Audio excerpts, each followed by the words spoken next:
Good evening, ladies and gentlemen. Welcome to the June 4th meeting, June 4th, 2013 meeting of the Urban Village Development Commission.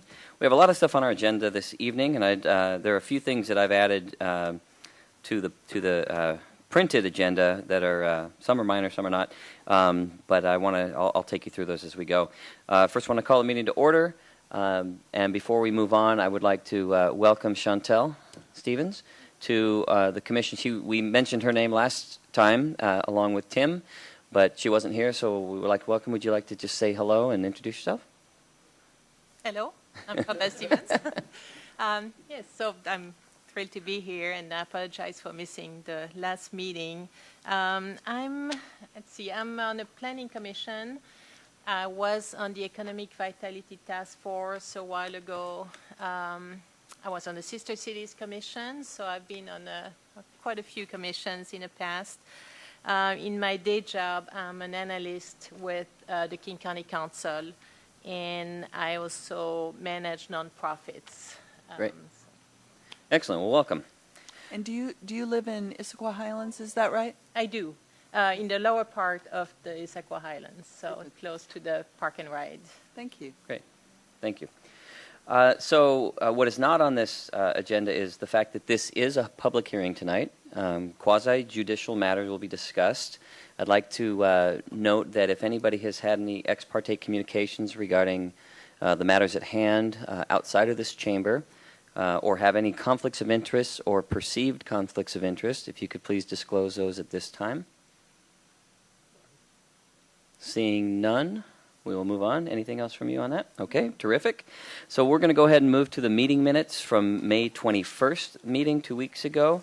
I've had a chance to look them over, and I have no changes or edits, but does anybody else on the commission have any? Okay, do we have a motion to accept?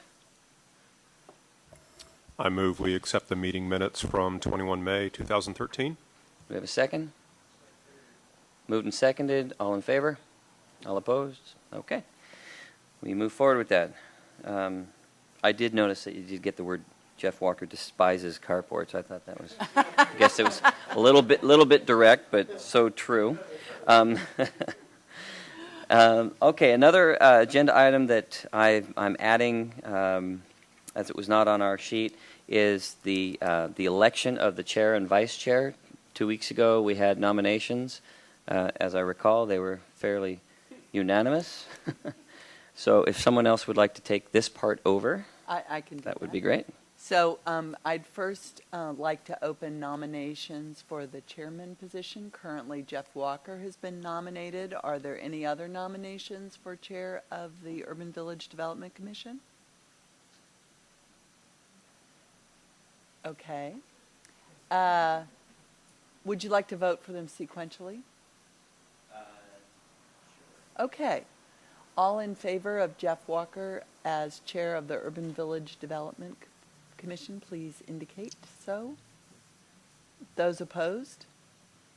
Passes unanimously. And now, Mr. Chair, would you like to take the elections over? Sure. Thank you very much. All right. So so last week we had nominations for the vice chair, and Carl Lee was nominated. Do we have any other nominations for the vice chair of the UVDC? No?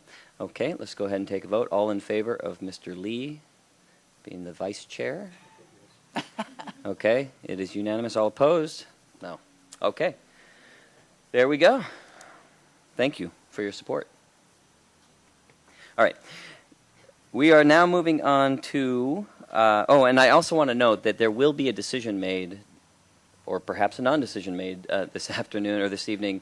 So keep that in mind as we go into the discussion. We will have time for public comment this evening, and I'd like to get to that as soon as we can after we have Mr. Lind and Lucy and whomever else. It'll be, Jerry will be making the presentation, and we also need to give the applicant an opportunity as well.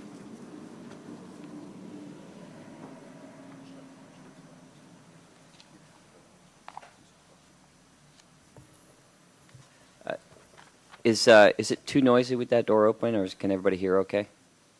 If it is too noisy, we can certainly shut it. Okay. It was rather warm when we came in here. Yeah, no, so- I'm fine with it for now. If anybody feels like they can't hear, please let us know, and we'll go ahead and Yeah, close it's it. usually fine until a big heavy truck drives by. Okay, thanks.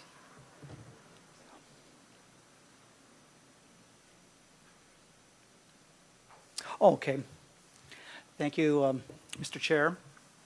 This is a continuation from the meeting we had last May 21st. We took a number of questions from both the Development Commission and the neighbors that participated in the meeting.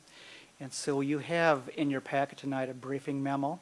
And this is, it gives the conditions. It also has the questions that were asked, a response from the staff with the city, a response also from our applicant team, and then also a conclusion on the remarks, whether we concur, don't concur, or want to see some modifications to our conditions. And there are a few modifications too, and I'll certainly go over those with you as well. And also you should have in your packet 2 attachments, A and also B. Again, this is the site. You'll recall it's surrounded by the Issaquah Highlands to the east, to the south, and to the west, and that's the park and ride to the west. And just immediately to the north is King County with scattered single families. We're only dealing with neighborhoods A1 and A2, which is on the eastern side of Highlands Drive.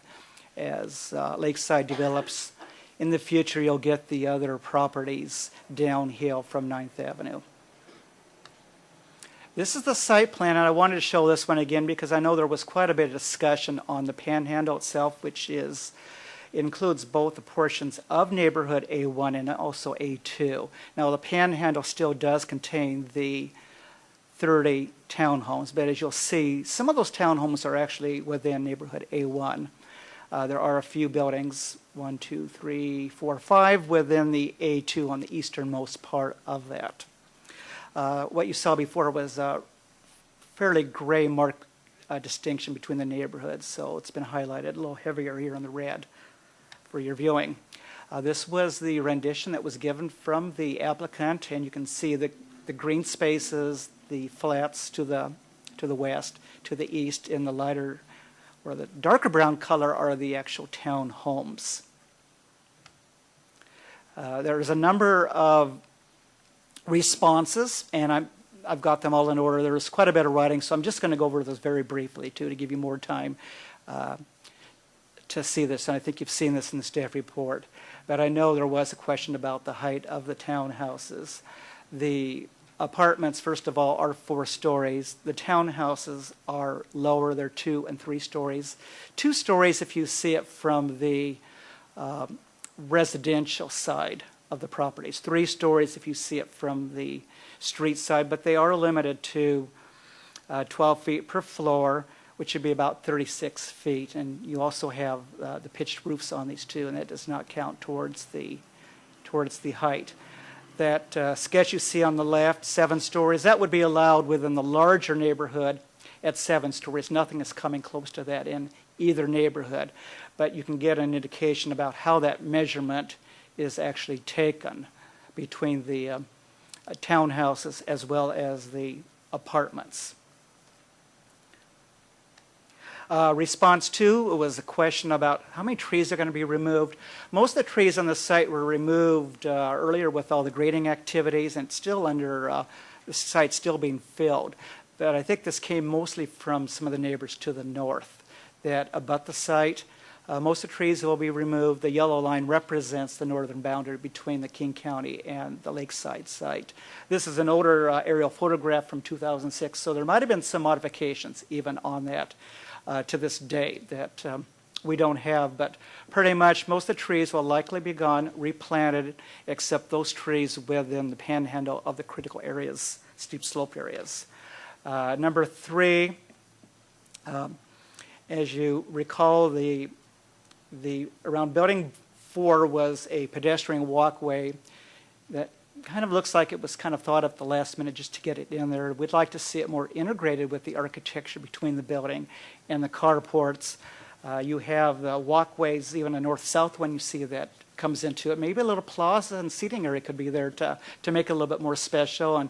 And certainly with the carport so close, We really believe that carport, if they're going to have it, there's going to have to be designed to be architecturally more compatible with both the buildings and also with the walkway, maybe some trellises, some additional landscaping. It could work, and I know the commission did want to see, they kind of like the interesting look of having paths maybe not be so straight, but again, we want to see that there is a directness also with these pedestrian connections too.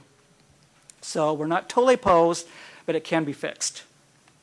Number 4 was the garages by the townhomes. Again, the Panhandle. The garages are very dominant. As you see, we want to get more prominence on the pedestrian parts. Maybe the doors could be pushed forward. The second floor above the garages, maybe they could be pulled out. Separate walkways to the doors versus driveways. So there are some methods that could be enhanced with that. It's going to be a bit of a challenge for the development team to make this work, but it can be done. But it is such a tight site. We just really want to see more than just those garage doors. There's a lot of topography on the site, combination of rock raised, there's CMU walls of all kinds of varying heights. The walls that are by the pedestrian areas should be less than 4 feet in height, plus or minus about 6 inches. And that comes right out of Appendix B of the development agreement. Maybe some softening with landscaping could be done too if that need be, but that was the question you asked about why the 4 feet. Number 6 was... Jerry, excuse me one second. Can I ask about that last one real quick? Yes, number 5. Yes, number 5. So in the report here, condition 11, it says the last sentence, fall protection will be required where there is a 2.5-foot drop. Yes, that is still correct, Okay. right. Should that read 2.5 feet or more? Or is it minimum? Oh, I guess it was implied that it would be that. Minimum? Yes. Yeah, I think we shouldn't imply. Yeah, I mean, if it's 3 feet or 4 feet, you definitely would want that pedestrian protection. Right. Well, logic doesn't always prevail when we're reading development. Okay, we'll clarify that and see that the findings of fact also includes that too. Okay, thank you. 6 is a kind of a difficult one. We do want to see some connectivity between the existing Issaquah Highlands to the east and this Lakeside project. There is a track AC, as you see here on the view. It's kind of hard to see up here, but that AC is a private road which is owned by the Issaquah Highlands, and it is a access and utility easement through there. AB is a smaller track that's owned by the Highlands Community Association, so there is some possibilities of connections through there. But the developer will have to work with Issaquah Highlands to see if we can get this connection. We still feel it's important for the residents of Issaquah Highlands to have another method of getting to the park and ride facility, as well as to the other future developing portions of the Lakeside development. This portion, of course, does not include commercial, but future phases will include that, and this adds a direct connection for those residents. Number 7 was a clarification to the intersection of number 15. I think what you'll see here is condition number 15 is a little bit redundant. It almost says some of the same things that 41 says. 41 goes into much greater detail, so we would want to see 41 kept as a condition. We can delete condition number 15. Number 8 is the carport design. I heard the word awful that was used.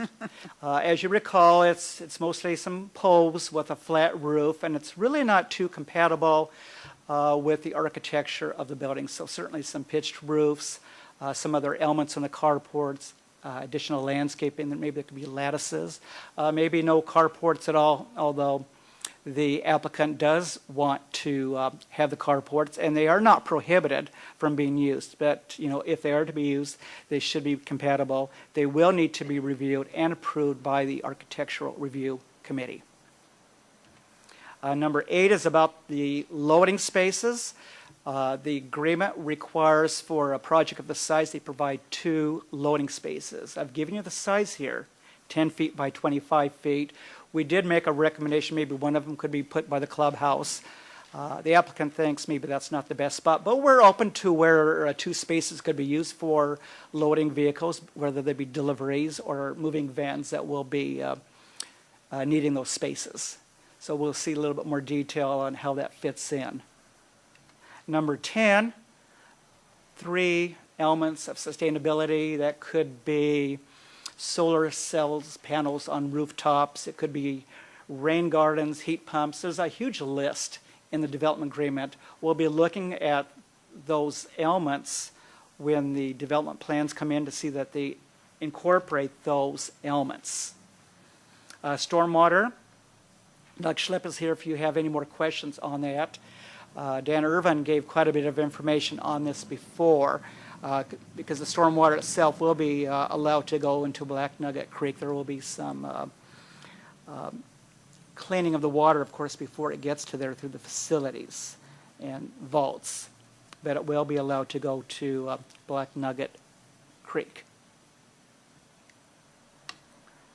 12, it was a typo of condition 4C.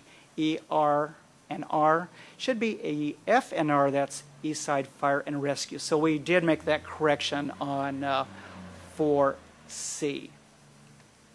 13 was a clarification of the subpoints of condition 41.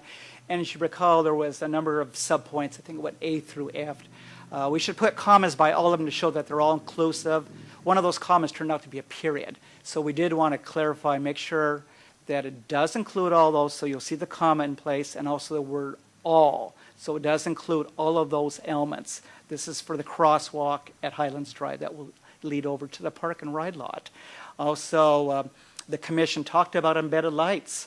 You'll see those embedded lights on 156th Street in Bellevue in the Eastgate neighborhood, and I drive that street all the time, so I know how those are activated. We don't have those in the city at this time, but we're not totally opposed to it, but certainly our engineering staff would have to study it more closely before we would allow that feature to be used on this project. So we'll certainly take that under advisement.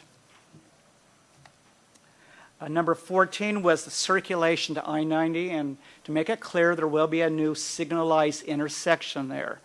Cars that will be entering and exiting from this development will be allowed to make right turns or left turns onto 9th. There will be no U-turns at this street intersection, but they will have the ability to go to Interstate 90 versus either way from the north or from the south.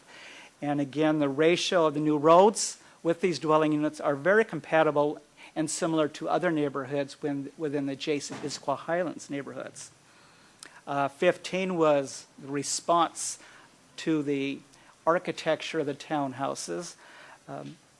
That's not under our purview to review the architecture, but you did see some examples with apartments and the townhouses of how those may look. And so that architecture, the colors, the materials, it will still need to be approved by the Architectural Review Committee. That has not happened yet, but that will be forthcoming.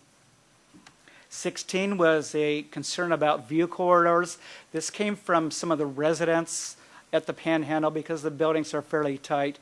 You'll see gaps that are about 25 feet wide.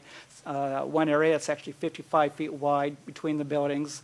The applicant team did work with some of the neighbors after the last meeting too, and even made a change with one of the buildings at the very southeast part of the Panhandle, a 4-plex turning to a 3-plex, and moving that other dwelling unit to a different portion of the Panhandle where it won't block the views. And we'll talk about that a little further too.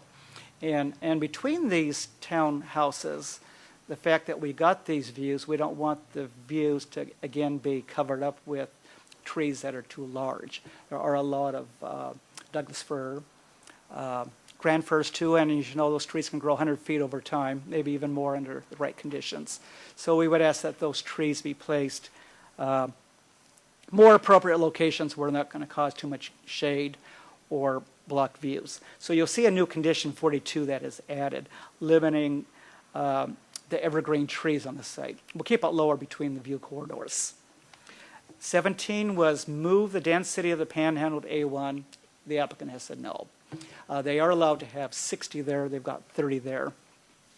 But I think they've kept it fairly low at the 3 stories maximum and creating some views. And again, there'll be some discussion about how one of the buildings was reduced in size. The unit moved elsewhere. Number 18, Panhandle. The grades are allowed to be up to 15%, which is what some of them are. They are in compliance with our development agreement. There's a number of streets in there, and they're all going to be designed to meet our requirements. There will have to be at least 18 feet width of pavement, so for two-way traffic, and to make sure East Side Fire and Rescue can get their ladder trucks through there as well too. 19 came from the Development Commission again. Insufficient parking. It does have sufficient parking. There is a minimum 1 stall per unit, and they've got that 1 stall per unit in addition to an extra 44 stalls. There's the adjacent park and ride, which, because we're trying to keep this a garden-type community, pedestrians, walking, bicycles, so we expect that facility to be used. There will be a lot of aprons in front of these townhouses, and if they're 18 feet wide, which they appear to be so far, that can allow an additional 200 spaces for parking besides what is required of the site. And I know the commission spoke about, well, they sometimes put too much junk in the garages, so that was maybe one of the reasons you had concerns about, is there sufficient parking? We really can't control what somebody stores in their garage. Hopefully, there's a mini storage facility nearby, and hopefully they'll use that if they have too much stuff to store. But we're hoping they'll use the garages, of course, for the cars as needed. 20 is how many parallel parking stalls are on the streets. The number is 17. So you have that, and that's on streets A and C. Number 21 is the maintenance of it. And I think this came again from our citizens that attended the meeting. They didn't want things to look run down. They want to make sure that the buildings are kept up, the landscaping's kept up. And you'll see that with attachment B. It's from the project administrator. It's a letter regarding the maintenance for this site. So we're pleased to present that to you tonight. 22 are the pea patch and dog park fence. And yes, they will be fenced. The landscaping plans gave some narrative about fencing throughout the site, but also indicated that we would have 4-foot-high fences, wood, and some kind of lattice mesh between the posts, 4 feet for both of those 2 features. 23 was the impact of new walls.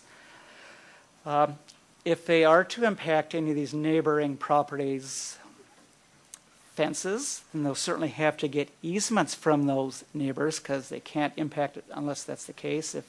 If they are not able to get the easements, they're going to have to make all these improvements on their own property without impacting these adjacent properties. So we're going to be looking at that very closely with the development plans, make sure that there is no impacts to these neighbors without their permission first. Grading in the Panhandle. You've seen some of the final grades, and there will be some tweaking the grades, but it certainly is within what the development agreement allows. And we'll be looking at this a little further with our utility permits. So we don't see changes from really what you've seen in the first packet we gave you in the development plans. Number 25, typo on page 5 of staff report. Yes, it is 298 units. Make it clear. Not 198, so we acknowledge that. Sorry. Number 26, you question on 34. I think that's about the second paragraph down in the staff report.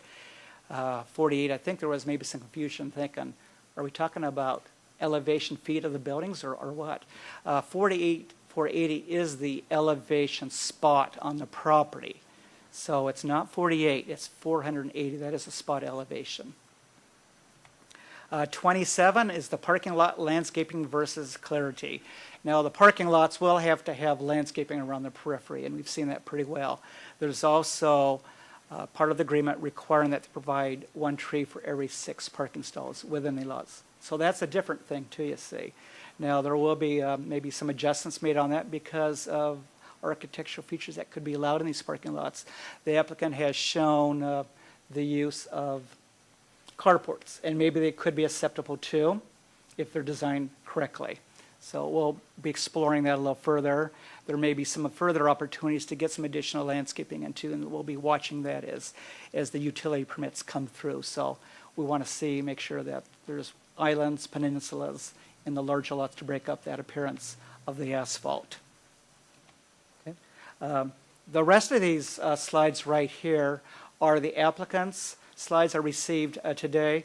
And I'll let the architect, or I should say the developer here, Richard Rawlings, explain these last slides. He had a meeting after our last meeting, and he presented these to the neighbors with the Panhandle to give them a little bit more clarity of what is actually proposed for those buildings. And there's a number of cross sections that run through it too, so you can actually see the houses in Issaquah Highlands, the grades as it slopes downward into this neighborhood, and how the cross sections work through those townhouses.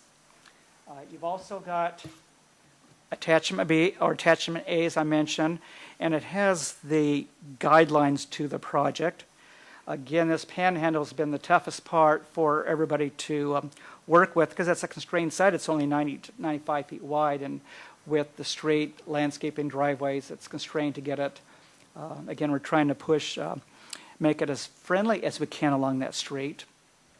Perhaps a Vernoff type design would make that work with the right kind of pavings and treatments. So take a look at the attachment A if you've had a chance, see if there's any issues. Most of it does pertain to the Panhandle about providing walkways separately from the doors to the sidewalks out in front, and the fact that there is no public gathering spaces. They will have their own patios and terraces on these units. Most of the amenities, as you recall, are on the neighborhood to the west, but we're going to try to make that as friendly as we can on a pedestrian way. The topography, it of course is the steepest part of the site. You'll see what the applicant has with his cross sections, how it falls through the site. You saw a little bit at our last meeting 2 weeks ago, but we actually have a little bit more on that now too. Do you have any questions for Jerry? Do you guys want to hear from the applicant before we start asking Jerry and the applicant questions, or I think you want to ask one, Stephanie? Go for it. Can I ask one quick clarifying question on number Yes, 19? please do. When you talk about parking, you said there's going to be 200 guest spaces in Well, what I A2? said was the parking itself is surface stalls and parking garages, and there's carports. In addition to all those garages, staff counted all of the aprons in front of those garages. There's about 200 of them. So that could also work as 200 extra spaces. So with 30 units into 200, I'm not getting, I would imagine 4 cars in front of a 2-car garage? That only gets me to 120. Well, if you had a 2-car garage, you could have 2 cars in the garage and 2 on the apron. Oh, so you're counting the inside the home as a guest parking space as well? No, Inside not the at all. garage? No. I'm just think- not understanding I how we got to that 200.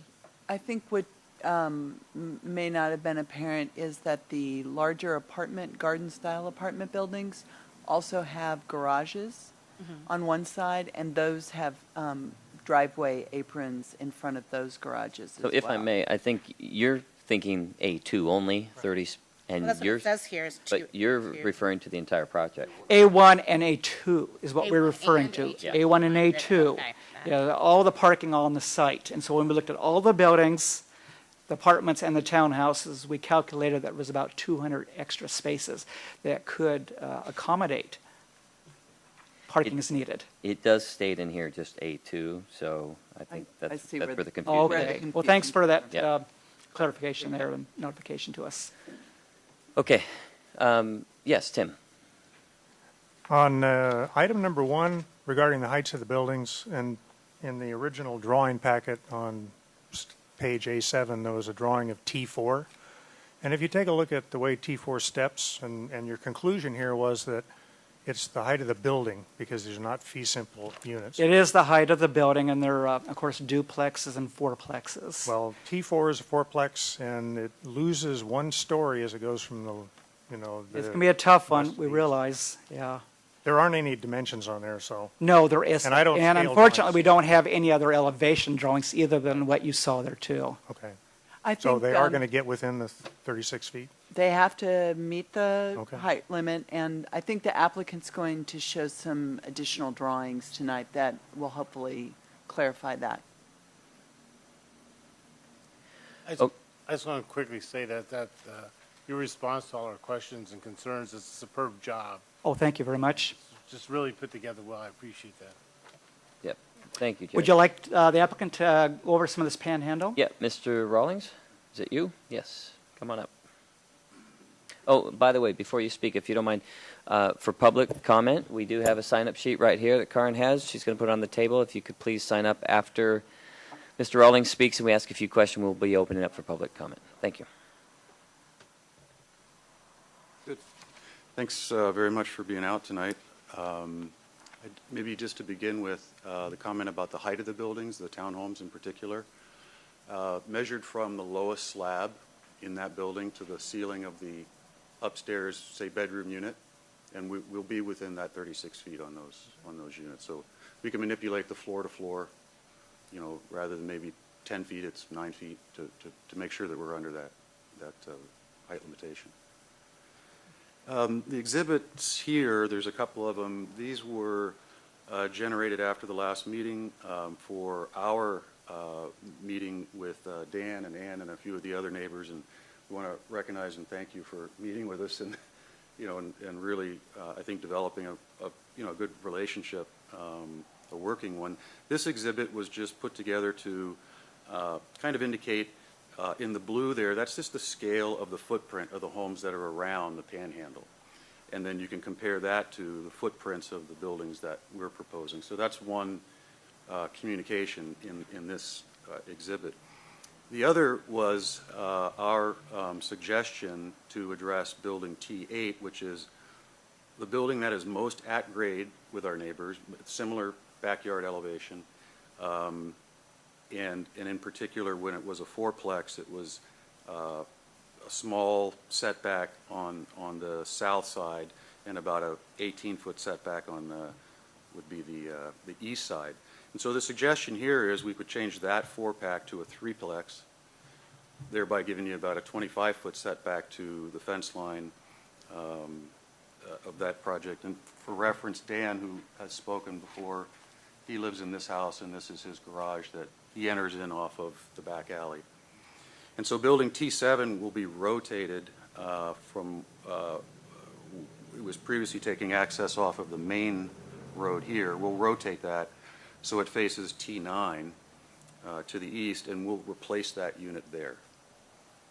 And I think, I don't know if Dan plans to speak or Ann, but that, in terms of what our discussion was with the group, that seemed to be a a positive change to that part of the project. Also, we talked about putting a fence line along our east property line that would be substantially similar, if not the same, as the fence that exists with the existing houses, adjacent there. And that fence is, it's a 6-foot fence. I think the top 8 or 10 inches is kind of a more open pattern. But we would be happy to do that. And then when we develop the plant palette further, we've offered to go back, not only in the sense of responding to the city's concerns about light and air and too big of trees or whatever, but those are the same concerns that the neighbors had. And so we'll be meeting with them again so that we can provide something that works well for the neighbors.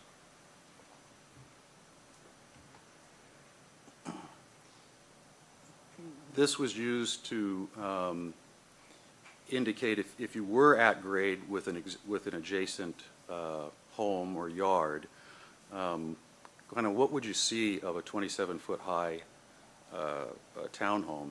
And there's a line drawn there at 6 feet above, say, patio elevation. And so you would be looking at the second story of these units. We incorrectly provided an elevation in the SDP package that showed this building type with a full 3-story exposure on the back. And that's because we built this townhome at another project and just sort of said, hey, here's the elevation, and didn't really consider the back. So we wanted to clarify that it's 2 stories, and if you were just at grade, and in most cases we're well below adjacent grade, you'd have a view of essentially just the upper floor of the building. Similarly, for a good portion of our property line, common property line with the neighbors, there's a 10-foot wall that will be constructed, and they will be on the top of the wall, and our patio elevation, yard elevation, will be below the wall. And so, acting similar to a fence, you would see even less, 4 feet even less of exposure. There's also fence lines at different locations, but that would further screen these buildings even further. And so we just felt like it wasn't really clear from engineering drawings or from architectural drawings we provided kind of what's really going on there. So we also provided a number of sections so that each of the neighbors could kind of get an idea of what's our relationship to their specific lot. And so we drew sections here. The far southeast corner of the Panhandle is the portion that is kind of really at grade with Dan's house. As you go to the west, it drops off dramatically. We're talking about, earlier 14 or 15% road. So it's going down pretty rapidly, and it's already lower than the adjacent community, which is relatively flat up on the top. So we're really diving down. Our buildings will be dropping pretty dramatically. And so basically from left to right, so AA is on one of the lower parts of the road, and so to the right is existing home, roughly 2-story home with roof. Richard, could you show on that little insert at the top where the AA is again too? It's kind of hard to see given the poor projector light far here.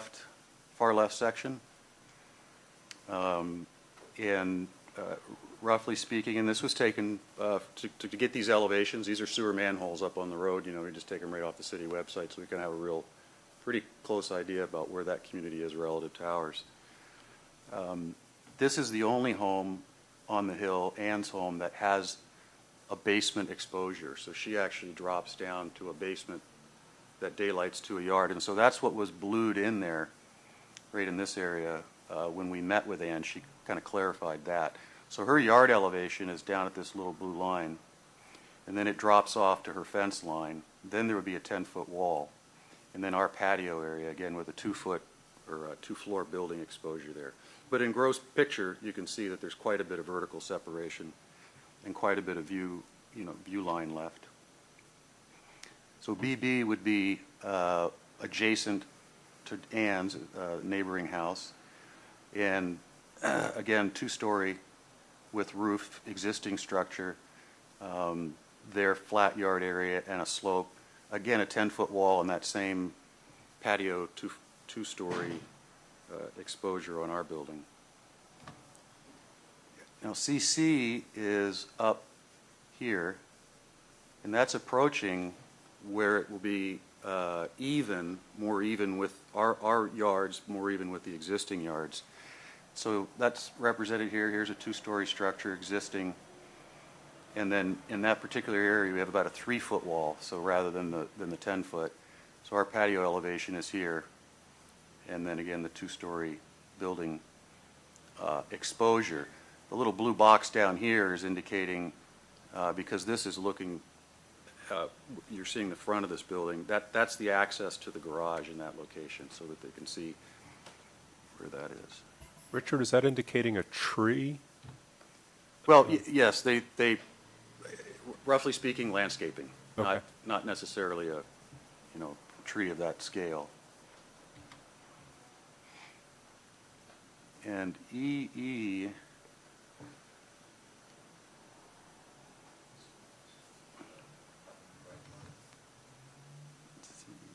E is going to be the highest.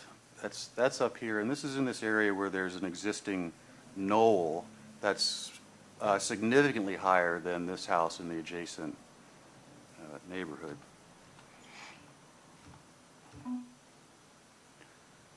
And so EE, again, taken right through here. We have, there is an existing duplex here, and they have a 5 to 10 foot side yard.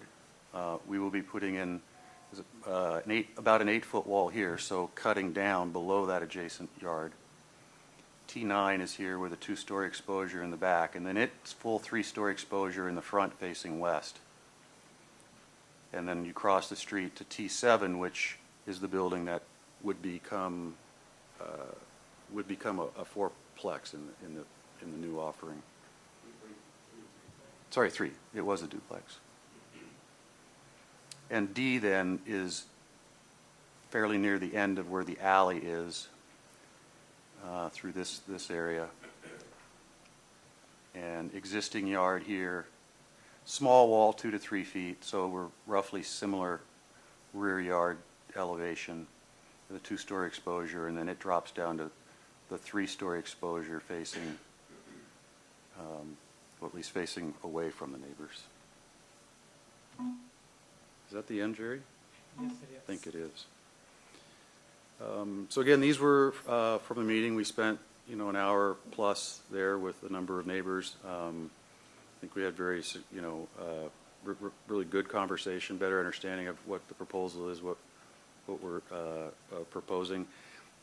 We spent some time walking around in the misty rain out actually in the Panhandle and kind of looking around and kind of seeing how this might come together. So would you like to ask me questions now or have others? I'd like to open up to the commission to ask questions of either staff or applicant, but thank you very much. I do want to say, first of all, thanks for all of your great responses from the city, also from the applicant, and I want to commend you and everybody really on the cooperation, collaboration. I look forward to hearing from the public to make sure that everybody's satisfied, or at least to the extent that they can be given the situation. But I do want to commend everybody for working well together. I think so far it's been a great process, and I'd like to continue on with questions from the commission. Oh, Mr. Chairman, could I add one thing before you Sure. move on? This is the first time staff has had a chance to see these other slides that were presented by the applicant today, that came in today. We seem to be pretty supportive of building number T8, where it goes from a 4-plex to a 3-plex, and then the 2-plex, which is T7, going from a 2-plex to a 3-plex. One thing that we would have to ensure is what are the setbacks and what are the buffers to the adjacent steep slopes to the north of that. As you may recall, there is a 10-foot buffer from the slope, plus a 15-foot building setback in addition to the buffer. So there might be some tweaking and adjustments that would be needed on that building to accommodate this proposal. Okay, thank you. Okay, Eric, want to start? You just took the words out of my mouth. I wanted to commend you too for being able to get with the neighbors and find some resolution to some of the issues. That's ideal for this process, so thank you. Scott. Thank you. Page 7, number 11, a follow-up question. I think this is actually for the city. Topic is stormwater.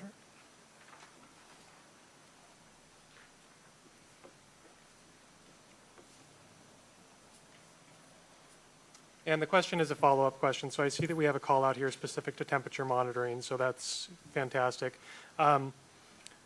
Understanding that runoff goes into Black Nugget Creek, a couple questions here, one of which being mechanisms for pollution control. So that's question number 1. Secondary to that, where does Black Nugget Creek discharge to? And then the third question to that, are there additional filter mechanisms further downstream or anything of that nature contingent upon where it's discharging to that would help trap further particulate matter and things of that nature? Okay. My name is Doug Schlepp, and I'm with DSD Engineering. And in response to the question regarding the water quality, The water quality before it is discharged to Black Nugget Creek would go through an approved filter system and meet city code and King County code before it's discharged. And one of the requirements in the stormwater standards is that it discharge to the natural location, and currently this site discharges to Black Nugget Creek. So we would continue that process. So point of clarification on my side, ultimately where does Black Nugget Creek Yes. discharge to? And I'm going from memory, but my recollection is that Black Nugget Creek discharges to the North Fork of Issaquah Creek. And it looks like we have concurrence from the planners. And just to add as well, is there also is flow control in addition to water quality. So I know that was a question before, and Jerry had responded to the water quality component, but there also is a flow control component to this system as well. Okay, great. Thank you. Thank you. Jim? Do you mind? Thanks. I don't know what else. I could just yell. Thank you. Actually, Richard, I think I probably share, the same comment as a lot of people here.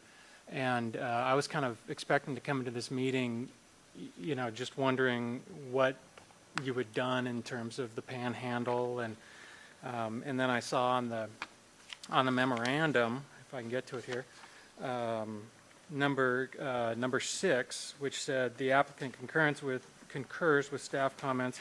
However, it should be noted that there is a specific sensitivity to the desirability of such a connection, et cetera, et cetera. And I was going, geez, nothing happened. And I'm real happy to hear that you guys talked to the public and actually worked with them, came up with a solution, and I think that's fantastic. So that's it. Thanks. Thank you, Jim. Stephanie, do you have something? No. Okay. Michael? Thanks. This is for Jerry in the city initially. So page 7, question 10, on condition 36. This is the one that talks about the 3 sustainability concepts or elements. Yes. Now, I don't have the development agreement in front of me, but is this per permit or is this per neighborhood? How many is that? What's the breakdown ultimately?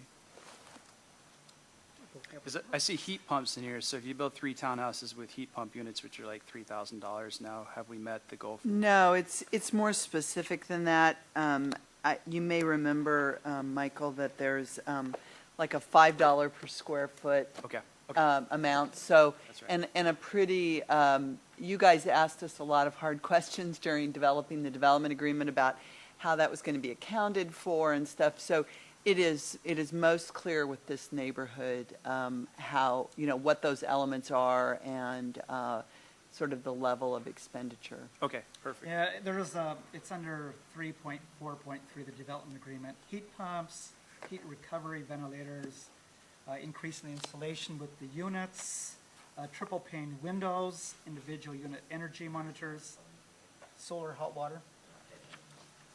Yeah, Jerry, I think we were aware of what they were. So there's I was quite a just- few they can really choose from. Yeah, That will be, my question, I think watching. Lucy answered, was how they were determined over the entire project, but. Right, so it's not just a spot, Exactly. Yeah, thank you. implementation, it's across the project on a per square foot basis. Okay. Okay. And then question 13 starts on page 8 and bleeds over to page 9 there, dealing with pedestrian road crossings. And I'd like to indicate that letter B in there, there'll be a signaled cross. I think that's a step in the right direction, to have a Jeff Walker pun in there, as opposed to just a surface change. And then letter F on page 9 there, special pavement markings that signal the presence of the crosswalk. What qualifies as special pavement marking? The main road would likely be blacktop. The crosswalk itself could be concrete, for instance. So you see a difference between the pavement types. Okay. I would like to indicate that I don't think that is as effective as maybe the city does. I know I'm dealing with that on one of my properties in the city of Issaquah. to have just a surface change. It's too late at that point. So, Michael, if I could, we've added the word all of, so that's inclusive, right? it So, so you may be right if that's all there was, or if it was one Yep. of two elements. But I'm thinking, and I don't want to argue it here because I don't know that. I think we're on the same page. I think that in addition to all the other components there, it probably No, that'd be good, and adds. that's where I think it's not needed, so. yeah. Okay, thanks.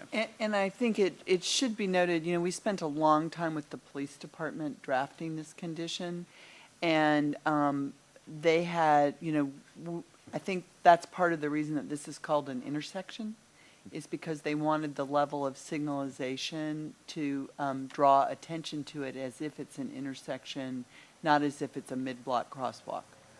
So that doesn't mean that we don't need to talk through the possibilities in F of what those special markings are, but that isn't the main thing that we'll be drawing attention to. And that was more of a general statement for the rest of the city as we go forward with the rest of our projects in the central Issaquah plan. And then page 14, number 23, this I think was from the question that I asked about what would happen if construction damages somebody's fence, who's responsible for reinforcing those to make them safe, legal, et cetera. And the second to last statement there, in other words, without an easement, there would be no impact to adjacent properties. It ultimately doesn't answer what would happen if something were to happen during construction. So I think that sentence might be better. There should be no impact, because that's a definitive statement would. I mean, if something goes wrong with construction or there is an error, maybe that's a legal issue beyond that point. It probably is. I'm just. Well, I mean, if you have off-site impacts that were not part of your permit, you're going to be required to repair them before you're going to allow to get a full certificate of occupancy. Okay, do you think that applies to a fence that maybe is not safe, built next to a wall in its current condition? Well, we wouldn't be building a fence that wasn't safe. Well, like if there's an existing fence Right. that's been there for 10 years, and you put a 10-foot wall next to it, and maybe it's not safe enough anymore for that condition, but it is now, where would those costs go? Would that go on the homeowner? Is that part of the easement? I think we're going to have to judge every situation. I understand you may be looking at fall protection. That's part of why we put a condition on regarding fall protection. I mean, we're going to have to look at each circumstance as we see the final drop, the location of the fence, where the wall is. If there's, for instance, 3 feet, and I'm not saying you're going to like this, but by code, if there's 3 feet from where a pedestrian is invited to where the drop is, that meets code. Okay. You don't have to have any fall protection. Yeah. I'm not saying anyone. No, I find that I built Want- the deck, and that worked out in my favor, so I get how that works. So that was in a different county, though. I think to state that. And then one thing, I see the drawings, but I guess ultimately the question was answered of the townhouse elevation on Appendix B, page 5. And that kind of indicates the multi-step building that I wasn't sure if it did apply to the height restrictions, but Mr. Rawlings said that he would adjust and Tim brought this up, the elevations to meet the total height of the building, so. Right, so it's going to be, so in the townhouses or in the garden buildings, but less likely to be an issue there, it's going to be treated as one building, so from the lowest exposed floor to the highest ceiling, it has to meet the height limit. And then I did want to go back several months. Question 1 here, we talk about building heights and elevations, and we've kind of started to discuss things in stories, and you do define stories, but and correct me if I'm wrong, I'm so confident that we had kind of removed the discussion of stories and said these are the building heights, and we wouldn't go into the stories discussion. And I went back wasn't in there? through and checked the edits from, there was like the last edits and then the last ever edits and then the final edits. And I went back through all those memos and compared this language to that. I didn't find that, Okay. so I'm sorry. Maybe I was dreaming about the UVDC then. Well, I think part of the confusion is because that was obviously one of the biggest issues with the EVDC, and we talked about it a number of different ways, and we presented it a number of different ways over the course of the development agreement. So I understand having, kind of different memories about different stages of it, and that's why I went back and checked it, because I wanted to make sure that we hadn't missed something when we were incorporating all those edits into the final document. Okay, thanks. Thank you, Michael. Anybody else have anything? Lina? One more question. I think this is for, well, I know this is for staff. When it comes to the stormwater, can you remind me, when we're talking about the development agreement and being in compliance with the development agreement, when environmental or ecology or regulatory issues come up that over the 30 years, what happens to the development agreement if it falls out of compliance when that sort of regulatory challenge might come up? Do you know the answer to that? 30 years. Over the course of the effective period of the development agreement. So I'm just going to use Issaquah Highlands as an example in recent changes that the city has gone through as it relates to the city as a whole. The Highlands, in this case, was vested through its development agreement. I think that's true for this development agreement, but No, but what I'm trying to, we're talking about if the codes change, and we're talking now about the Lakeside development agreement, the Lakeside development agreement would remain consistent with that development agreement. So I'm using Issaquah Highlands as an example. There have been some changes to the city's stormwater code, for example. And so the Highlands complies with its development agreement standards, whereas other parts of the city... No, I'm looking at the development agreement. Because of the way they've changed NPDES permits, Doug's absolutely correct that Issaquah Highland was vested at the point that the development agreement was adopted, because we were able to do that. But because of the more aggressive approach that they've taken through NPDES 2, it says all stormwater facilities shall meet current city, state, federal regulations in effect at the time of application of the implementing permit. So each permit will have to comply at the time that the permit is submitted, which is different than Issaquah Highlands. Yeah, and we have several development agreements, so it's hard to remember the details of each. Which is why Jerry and I had them glued at our hip. Yes. So, in other words, it's not grandfathered in. Any new development would have to meet whatever current code there is. Yeah. Right, and that is an unusual approach. For most other things in the development agreement, you are vested over the life of the development agreement, but stormwater, we are not able to do that. And I don't know that we would choose to do it either, but we aren't able. Okay. Good question. Nina, do you have more? Not for questions. Okay, before I go to Commissioner Lee, Jim had a follow-up. I was just going to, we had talked about the intersection in particular by the walkway over the top and the bus barn.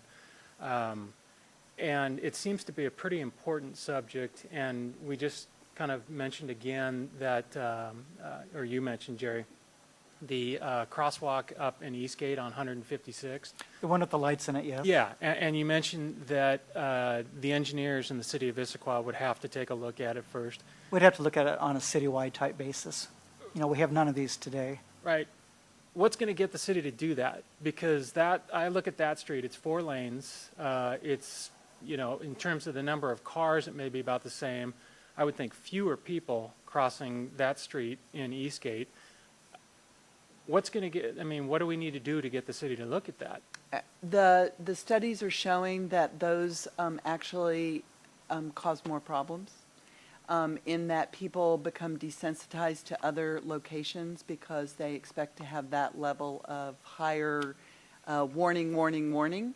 And so that's the hesitancy of. Heck, why put anything there then? Okay, Jim. But I think the point is that the studies are not necessarily reinforcing. They're seeing that the accidents drop at those particular intersections. They're going up at other intersections. So the city wants to look at it globally, not only from that perspective, but also with concerns related to using techniques in one part of the city and not in other locations. Then its consistency, its predictability for drivers of what they're supposed to be looking for. So it's not that we won't continue to have these discussions, which is why the condition was written as a more performance standard. But I'm just trying to provide you with some of the information about why the city is hesitant to just say, yeah, we'll do that in this location. Fair enough. Thank you.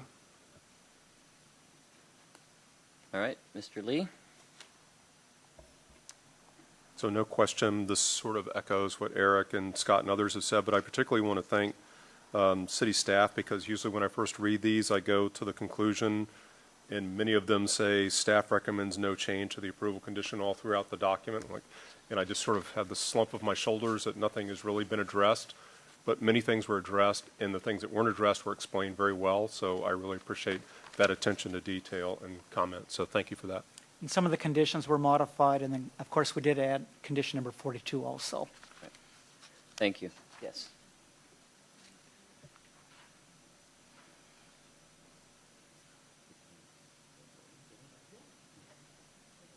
Yeah. Go ahead. Nina's got something else. Sorry, I thought it was just question time. I wanted to talk about the 10-foot wall and the easement. Oh, help me find it, you guys. Where'd that go? Here we go. Page 14. On the staff recommendation, it has a couple different opportunities. One is that if there is an easement negotiated between the property owners and the Lakeside Terrace apartments, then there would be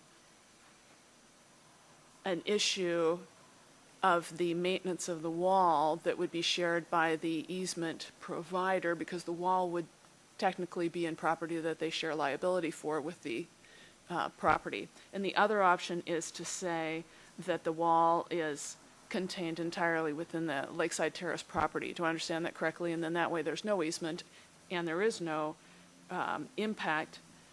What I'm talking about is in maintenance, long-term maintenance issues for this wall, the 10-foot wall.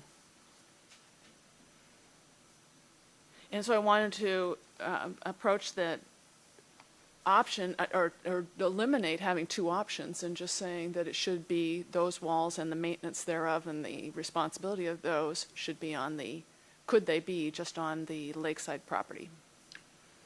Why? Because I feel a little bit of a governmental responsibility to protect a homeowner from a contractual arrangement that they would be at a disadvantage to negotiate, and I didn't want to put homeowners in a situation that they may not be able to embark upon in a way that they'd get a reliable result. So I wondered if there was a way to prevent that in the way that we plan. I think you're taking away an option that might be a better solution for a homeowner. I mean, they might want an integral wall and fence, or the way the wall was designed and impacted their view or their property, or something that there might be a benefit to them. And it seems like that's an important discussion to leave open between the property owner, the adjacent homeowner, and Lakeside Apartments. No homeowner has to agree to this. I see your point, and I was expressing it, and I wanted to know if there was anybody else who thought that way, because I felt that the homeowner had a vulnerability that I wanted to address and bring up for conversation. Yeah. Okay. Thank you, Nina. Just my quick response to that is, I think if the onus was on them to actually negotiate something, then I would agree with that. But I do like the idea that the property owner has the option to have that conversation. but because they're under no obligation, they could very easily shut it down in the first conversation, or, you know, many steps down the line if it turns out not to be advantageous to them.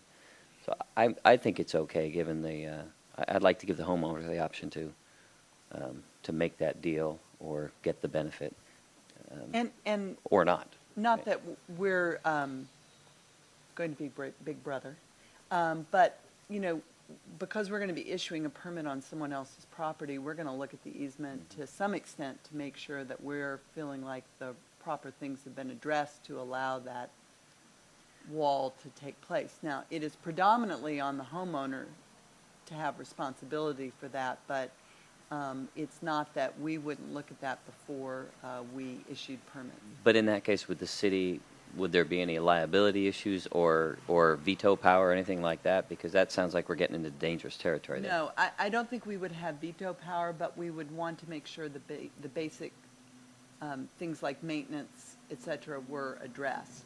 Okay. Not necessarily what the resolution of that would Comfortable be. with that? Okay. Michael?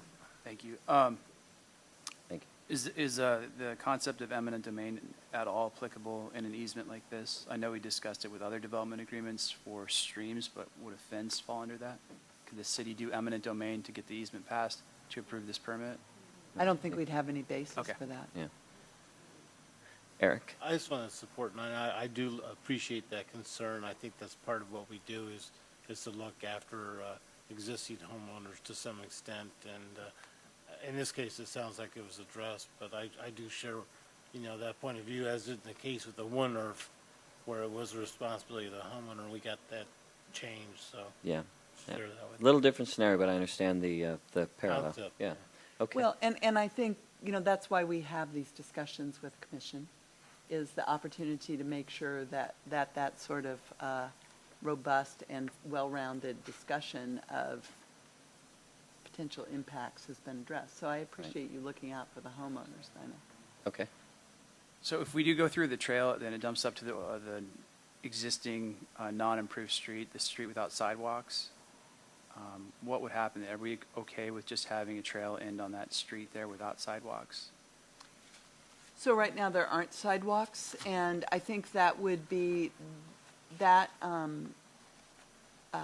tract is owned by the adjacent homeowners, and it would be it would be an opportunity to have that discussion. If they were going to allow that use, that might include asking or requiring Polygon to build that sidewalk. Okay. There would be a permit process from the city as well. Will there be room to build a sidewalk? I don't know. I haven't really studied it because until they get further along in the process, you know, we don't know whether it's going to happen. Okay. And that may be later on before they even know if they want it to happen. Okay. Thanks. Okay. All right, so I haven't had a chance to ask my questions yet. I'm going to go ahead and do that, but before I do, I'd like to remind those of you in the audience, if you'd like to speak, please put your name on the list. I will be, after my comments, I think, if there are no others, I will be asking folks to come up and speak. Hopefully I can get through some of this fairly quickly. We'll start with number 1 on page 1. Lucy, I said I wasn't going to bring this up, and I thought I got it answered from you, but I just want to clarify something. It says on page 1, the last sentence, so long as the total height in each building does not exceed 12 feet times the number of stories allowed. In this case, we're talking 36 feet, but the diagram shows on the next page that 7 stories and 85 feet, where it should be 84. What Lucy explained to me was because they both ended up in the development agreement, if the scenario came up, it would have to be negotiated and discussed, correct?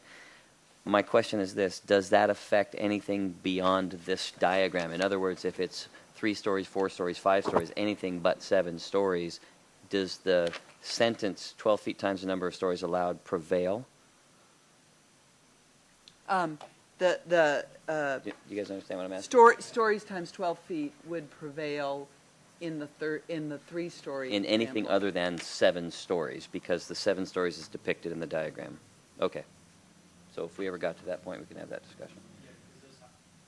Those houses as originally presented were 4 stories, or they have a 4-story building limit in that site, Yeah. so they could do 48. 48 feet. Yeah. No, I guess what I'm asking is because the development agreement, I don't know if it's a typo or it was an oversight on some part where it says 12 feet times the stories, but it shows 85, which is clearly 1 foot over a multiple of 12. So I just want to clarify that, and it sounds like we're good to go. All right.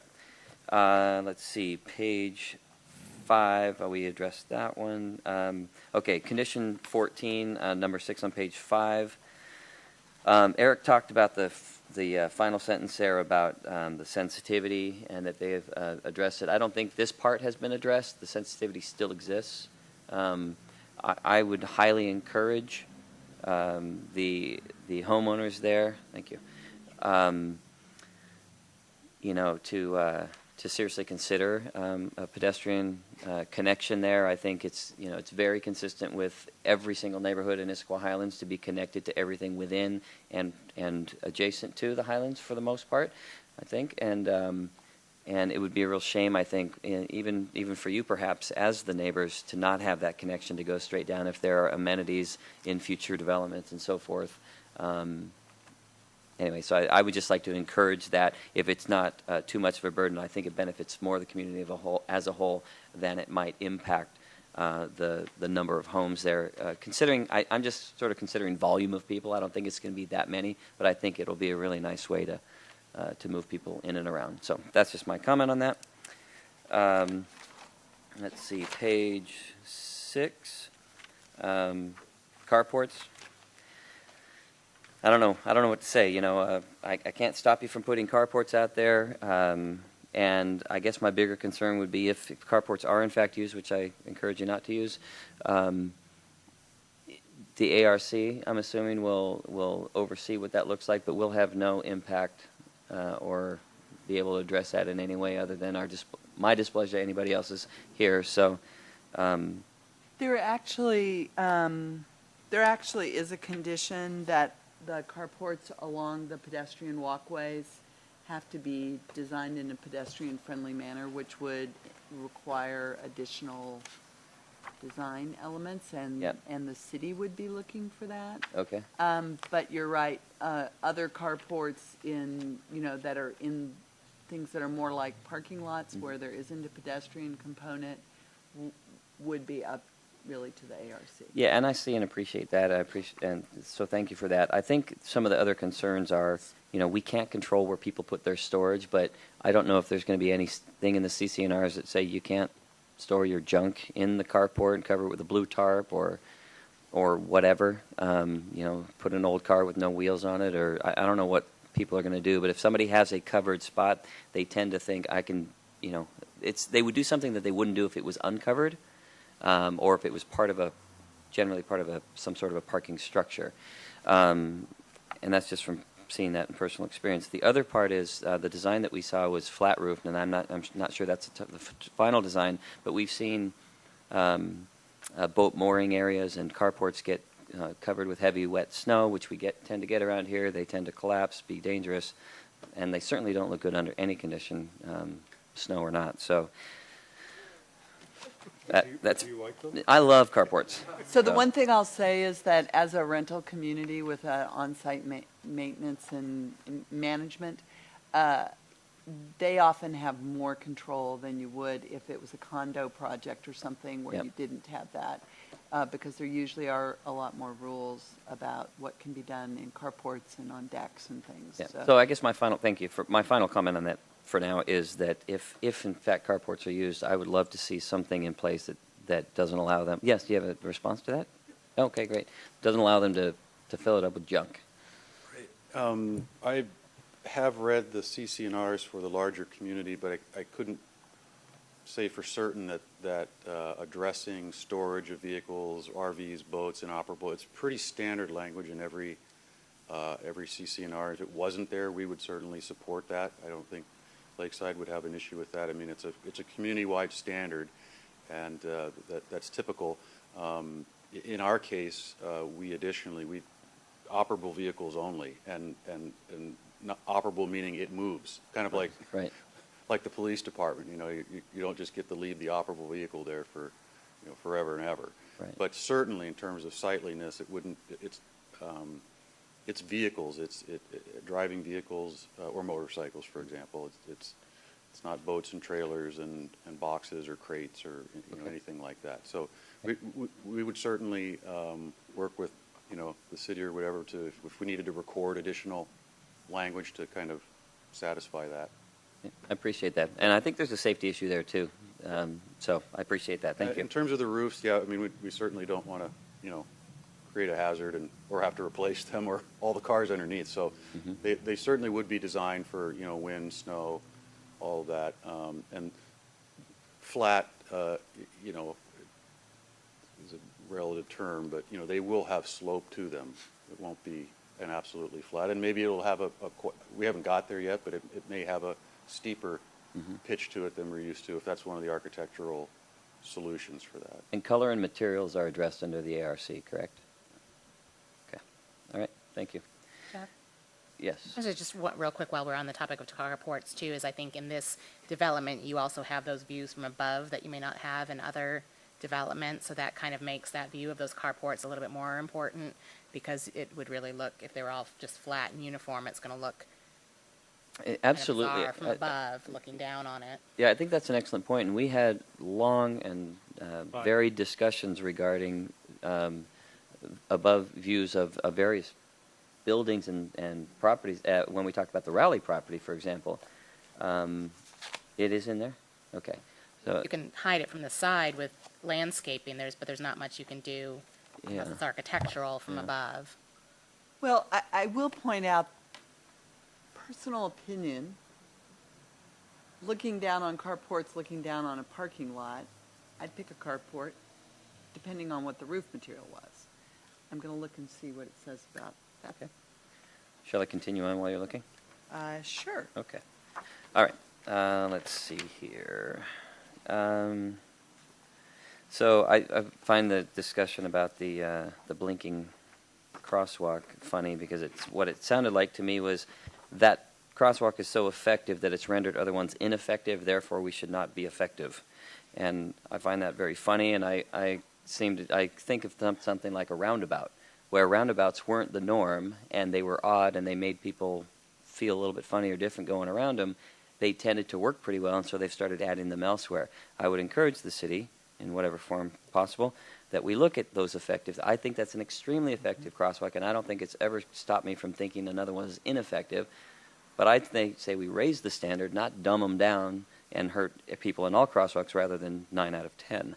So that would be my suggestion, and try and find the most effective use possible. And again, I'm not studying this, so if it's truly ineffective, I'd like to understand that it's ineffective for the right reasons, not because it's ineffective in other places because it's so effective in this one. Does that make sense? Sort of, but I think it's a technical review outside of your purview. But It thank is. you for your opinion. My opinion's irrelevant, but I'll say that anyway. All right. Let's see.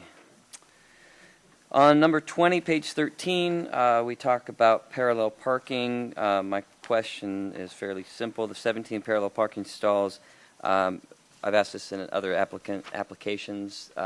Does that take into account utilities, mailboxes, et cetera? Do you remember the answer?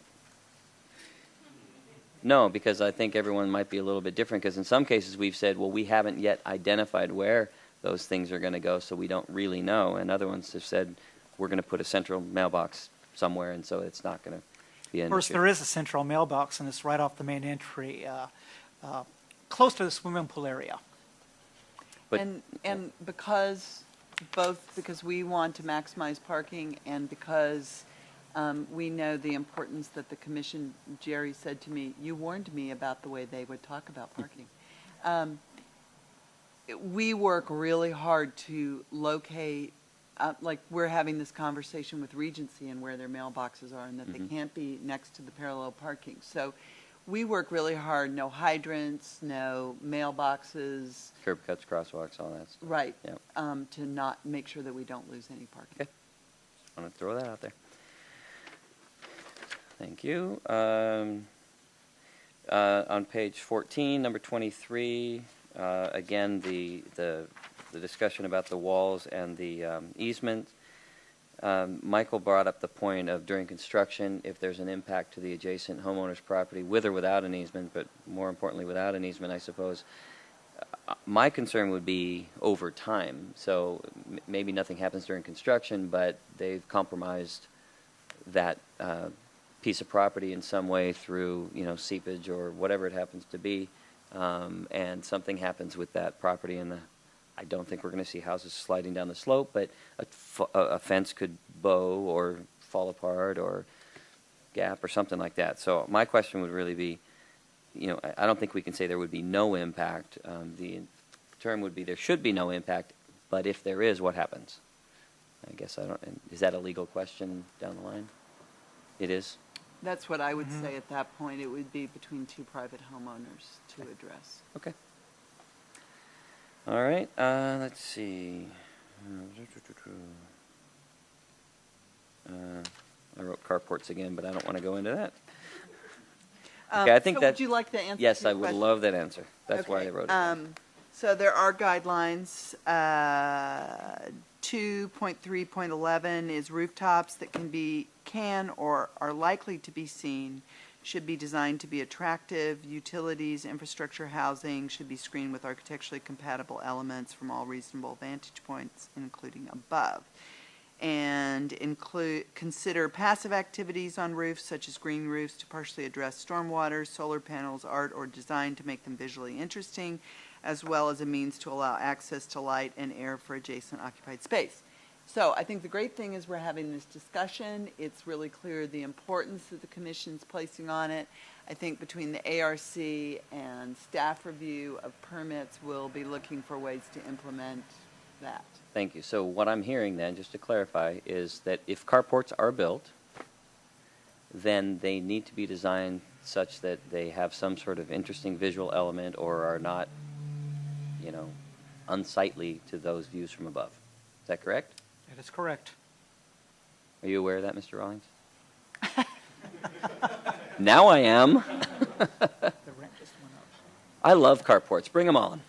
Well, I think I would only suggest that, for example, not understanding your aesthetic, but there's a difference between, sort of the gravel flat roof that you might be looking at versus a metal standing seam, anodized brown, that's used every day in public picnic shelters or, bus stops and that. And so defining what's visually interesting, I think if it's compatible with the architecture and it has similar materials and it's a quality material, I think it's a lot different than, sprinkled gravel over tar. Yeah, and I would defer to the ARC at that point, but I think you're right. I mean, I don't think that's completely unacceptable. But if it's if it's a sea of brown structured rooftops, that might be an issue if there's no Right, and also in some manner, and I can't remember the actual form, Nina brought up the potential of, say, solar panels, which is an option through the sustainability features that the applicant's talking about. So, I mean, I think there are a lot of implementation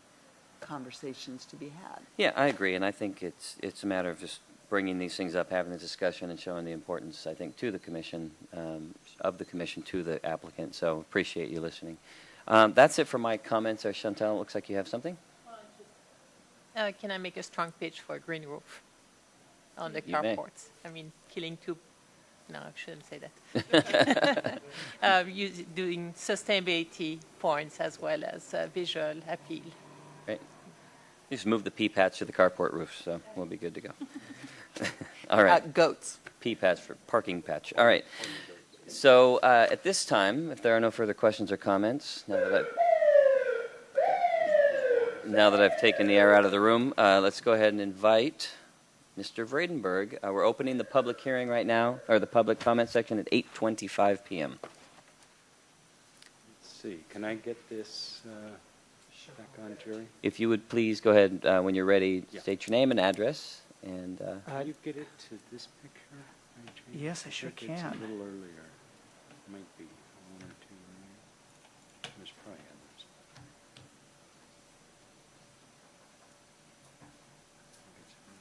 There it is. This one here. Yeah. that's good. And again, there's extra staff reports and drawings of the project plans on the table for the public too, Yeah. if you didn't grab one before. Right. Okay, hi, I'm Dan Bradenberg, live at 1128 Northeast Katsura Street, Issaquah, 98029. I also want to thank Polygon for coming over, and Richard and Gary, and meeting with the neighbors. It was productive. We made a lot of progress, and I think, you know, this picture shows a lot of the progress, and Richard also talked about you know, continuation of the fence as well as the planting, that he was going to review that.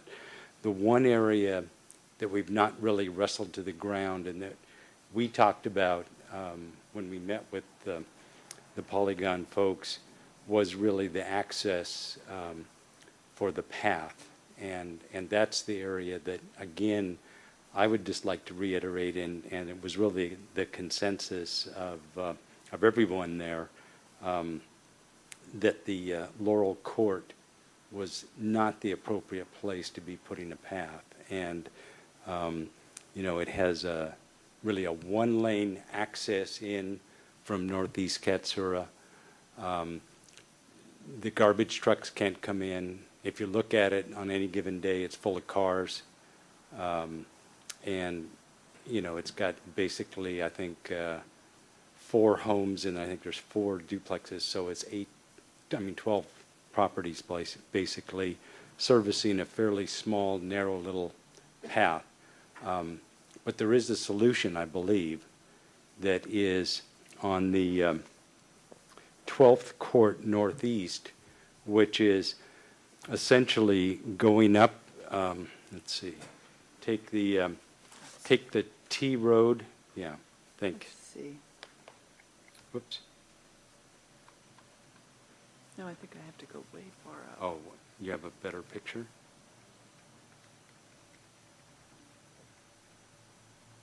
Is that good? Yeah, that may be harder to see, actually. Where's 12th Court? Well, it isn't shown on. Is it down here? No, it's up here. Oh. And so what did, where is that I other know. one? Yep. You know what I mean? Nope. That's too big. Let's see if I can. You don't have another picture, do you?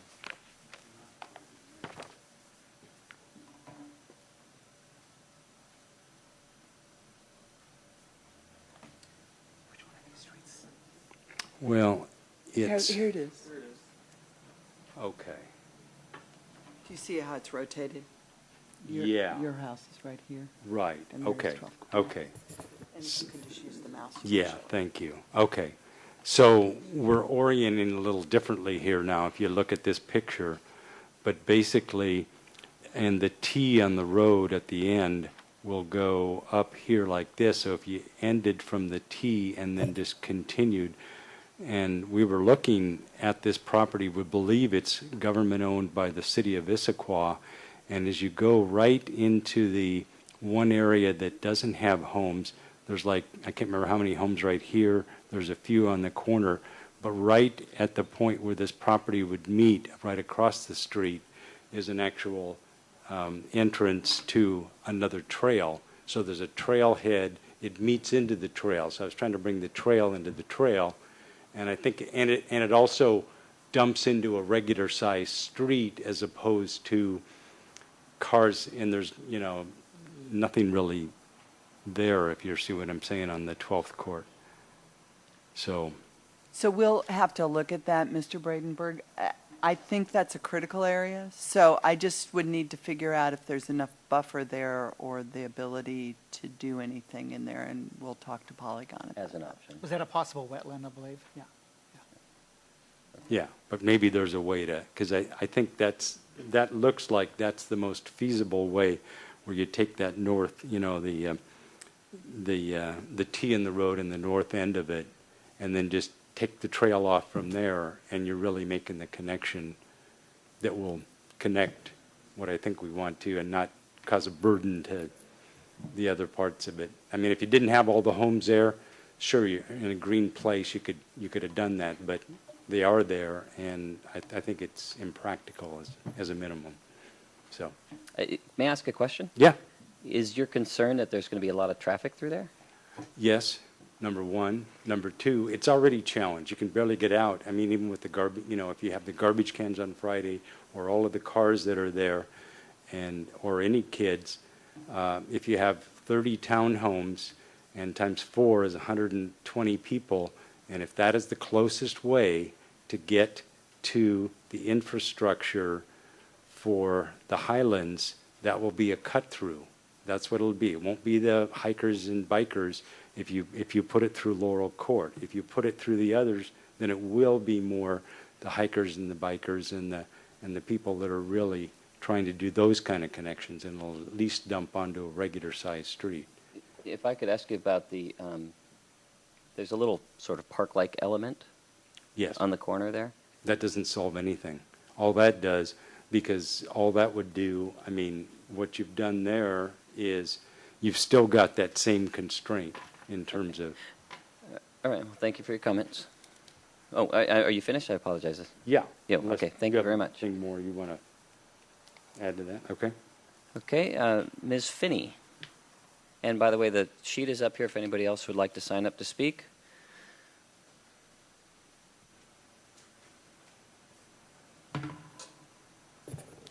Hi, my name is Ann Finney. Thanks for giving me the opportunity to speak, and especially wanted to say thank you to Gary and Richard of Polygon. They were very good in meeting with us and have really addressed, I think, my concerns.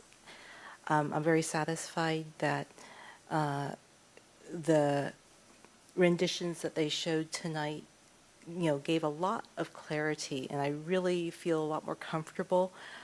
They made the corrections on those drawings that were initially presented that had given me some concerns. So I think that I'm quite happy. I do appreciate the city saying that the trees that are going to be planted between the buildings, there should be a limit, because we really don't want 200-foot tall trees back there. Maybe a limitation of between 40 and 50 feet would be more appropriate. So I do like that very much.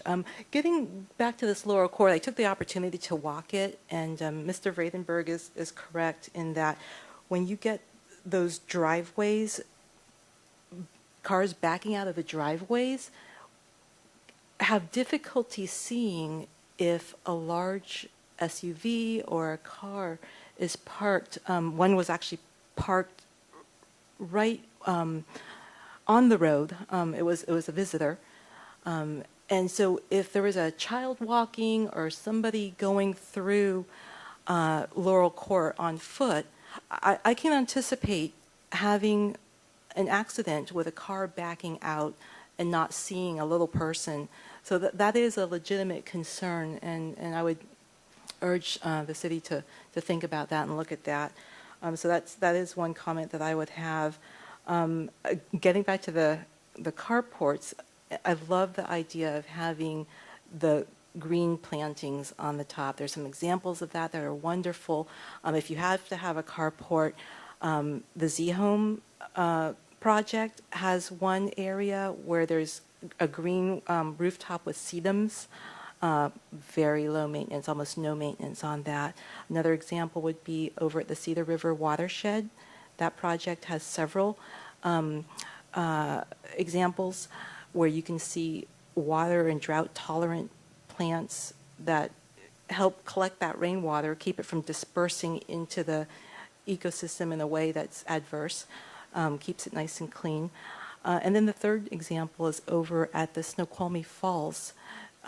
There's an exhibit display there, and on the top of that display, they have the sedums and other things planted on the top, but then there's like a rain chain that comes down and puddles at the base of one of those pillars into this really wonderful little water feature.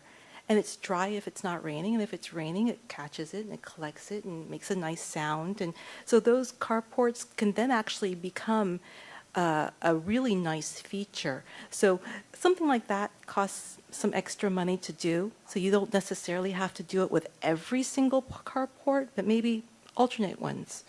or, place them kind of in between as a really nice accent feature that not only looks great from the top, but for those people who are immediately around there too. So would love to see something like that occur. I really appreciate Nina's question about the wall, since I'm at the 10-foot wall. I'm not really sure what I think about that yet. I think I'm still kind of absorbing all the potential future issues that could occur. I just don't think I really fully understand the potential problems yet, but I can see eventually something may happen, and so that is a concern of mine. I'm not sure how to properly go about addressing it. Maybe smarter minds than me can figure that out, or that's where I pull in, you guys, and God forbid if you're not there, then attorneys or whoever. But that is, I think, a very valid concern. But generally speaking, I'm very happy with how this has worked out. I so appreciated meeting with everyone. Thank you so much, and thanks for all your guys' inputs and concern. Really makes me feel good about the process and the city and where we live. Thank you so much. Thank you very much, and I appreciate you, Mr. Bradenberg, and all your neighbors for your input as well. All right, is there anybody else on that list now? Doug, would you mind taking a peek for me? No? Okay, last call for any public comment. Seeing none, I'm going to go ahead and close the public comment portion at 8:38 p.m. And I'd like to move on to open discussion before we get to the discussion about a decision. So anybody like to respond to what they've heard, whether it was through the applicant, the presentation, the public comment, anything? Eric? I just like, her input on the carports with the, what Chantel said too. That is sounds like a super idea. The examples you gave are great, Cedar watershed and so forth. So any effort, I think, on the part of the developer to be able to maybe, address that would be really nice. Thank you. Anybody else? Chantel? I hesitated to mention it earlier because I didn't know what had been discussed in the past, but just checking with my neighbors, it doesn't seem like it was discussed. What about there's that little park halfway down 10th Avenue Northeast that has a flag pole on it, and then goes and turns toward the bridge to the... And the YWCA, yeah. So what about stairs going straight down there as a connection between... To me, that seems like the most logical place and the place that I would like as a walker to walk down to. Chantal, is this where you're talking about? Yes. Yeah. And it is pretty steep, but it's not, it's not sheer. Do a slide in the rope there. And we have stairs throughout the Issaquah Highlands that are, an asset for people who like walking upstairs. Yeah, no, I think any effort, and any option that we can look at would be lovely. It's not, I think there's a natural connection up at the top of A2, but it's not necessarily the only option. And in fact, the bulk of that community will be down in that lower section anyway. So, perhaps that is a good option, and maybe there are others. So, the thing I'm afraid of is that nobody's really going to look at it, right? And it's going to be sort of a, for lack of a better term, sort of a NIMBY situation. If we move it over there, people are going to say there's too many people walking past my house. And if we move it up here, Laurel Court is not appropriate for this, which I happen to respectfully disagree with. Things like, driveways are rampant throughout the entire community, going past sidewalks and so forth. So I don't actually think that that's the best argument necessarily. I also would like to defer to Mr. Lee here, who has a very significant path next to his home leading to a trail and leading onto our nice little community of 20 homes on our street. And I've never once felt that was a burden, but more of an asset to move people around. So I don't know if you want to comment on that, Carl. No, I would just agree that we see people walking by all the time, and it adds to the community enjoyment and people walking by, and literally it's an easement that cuts through our property, and I think it's an asset to my property in the street. And it goes right over your driveway as well. So, I mean, so I don't think you've hit any small children I've only yet. run over one. Mine, probably, yes. That was deliberate, though. So anyway, I understand we live here and we don't want more people going through here, but at the same time, for the good of the community, I would implore you to consider the greater good of the community and look at all the other places where pedestrian connections are created. And it's not just for hikers, bikers, and so forth. It's for people to just move around. But at the same time, I also recognize there could be other interesting options, like Chantel brought up. So, and you might note that in the briefing response memo, comment number 8 on page 6, the language was changed from Division 2 to Issaquah Highlands. So that, I think, leaves open exploration of options. Great. Now, since they don't own that property, we can't require that. They who? Sorry, the applicant? Right. Yes. But it doesn't, for instance, if Laurel Court, they couldn't reach terms with Laurel Court, that doesn't mean that further discussion with Issaquah Highlands Homeowners Association in the configuration that Chantal identified might not be possible. So is Laurel Court privately owned by those residents there? So it would be through them? Okay. Yeah. And I don't want to force anything on anybody, but I would like people to be extremely open. I know you guys have been very open on a lot of things, and compromises have been made. I recognize that. So thank you. Okay. What other comments do we have? Questions? Nina, do you have something? Still want to talk about the wall, and its numerous walls, and I wanted to talk about it again, but I really wanted to bring it up again after Anne, who I think is one of the more intelligent people I know, said, there are smarter minds than me that might understand this, but I don't really. Illustrating the point I was making earlier about the vulnerability of the property owners adjacent to this property and what might we be able to do to serve them best. And when I look back at the documentation from the previous meeting, there are walls in many places, some along the north property, which goes to rural King County. There are tall walls planned for there. And we're not just talking about A2. And there's even a wall that is on the west side of the clubhouse. Now, there is something in the conditions I remember seeing that that prevents the liability from falling on the city with these walls. There's a indemnification sort of language that prevents the city from being burdened with a liability.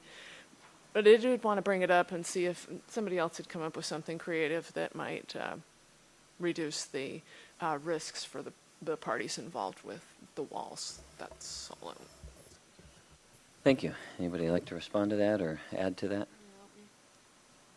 I think it's an excellent point. It's not just that one area, but there are different scenarios in that there are individual private homeowners associated with some. There are communities associated with others. There's a road and the city associated with others, and perhaps even the county, I suppose. And there's also a big wall, which is a little bit different, but it's also on the south side where the dog run will be as well. So lots of considerations there. I think the applicant, knows our concern there, and will do everything they can to address it. Yes? Yes? Shaking his head, yes. If you would like to address it now, that'd be terrific. Thank you. Our company will bring the microphone up. Sorry. In terms of when we develop property, and we're not everybody, but I mean, we hire the professional geotechnical engineers that have the experience, the structural engineers, and we look at all those components and say, how do we keep ourselves out of liability, and how do we keep our neighbors as friends? We want to build quality projects and then go on to the next quality project and not necessarily have to come back and, do cleanup on something that could be a really significant issue. I would also just say that the whole hillside is full of walls. We're purchasing a piece of property next to one of the bigger walls with a lot of dirt and a lot of homes on top of it, and I don't know when it was built, but, it... 10 years ago, maybe. 10 years ago, and it's a significant wall, and we would have the same questions and concerns. Is there water backing up behind that wall? Is there something that the homeowners are doing? Because we've seen this at other projects where maybe they haven't kept their downspouts operating properly, or they're draining their patios in a different way, or they've added a porch in the rear with without water control, and seen slope failure. So just from a polygon experience, and what we intend to do is only the appropriate and the best type of wall in the best location, and you know, do everything that we can to make sure that those walls never have a problem. That's not an answer for everybody necessarily, but hopefully, and we'll work. Happy to have our engineers talk with the homeowners with whatever we come up with. There's many different kinds of wall systems, but we'll figure out what the most appropriate is and go from there. Great, thanks very much. And I think you're bringing up an excellent point. This is bidirectional. I mean, you have concerns as well, so I understand. Thank you. Anybody else like to bring up any discussion points before we go to a potential motion?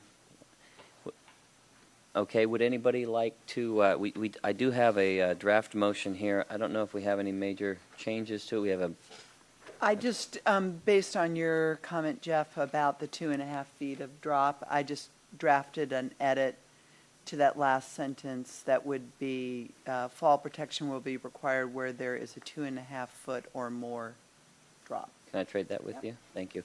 And so would anybody like to add anything else to this motion that preferably that we've discussed, not right out of the blue, but any concerns that we should put forth? Because as you recall, and maybe some of you don't, if you're new, that this is a recommendation to the City Council. Our decision is a quasi-judicial decision that will be a recommendation. It won't be the final word, but the City Council will take under advisement our comments, concerns, our discussions throughout this process, and of course our recommendation. So we can add additional commentary should we need to do that. So this does not go to the council. You are the decision maker. I lied. I apologize. So we are the decision maker. That's why it's quasi-judicial. Even more important. Okay. So yeah. Well, as Ann said, when she said people smarter than I, she looked at me, and I'm like, no, don't look at me. So. You'll make your decision tonight, and we'll be following up All right, with I'm deciding that we're findings making a of fact. decision tonight, and the council has nothing to say about it. But would anybody like to add anything to this motion then? Can we add language about the carports? We can add whatever you want to add if we agree. If we agree as a group, and we'll vote on it, of course. So, do you have proposed language that you'd like to throw in? I think if Nina could draft some brilliant language addressing the. You're nominating Nina to draft language along the lines of.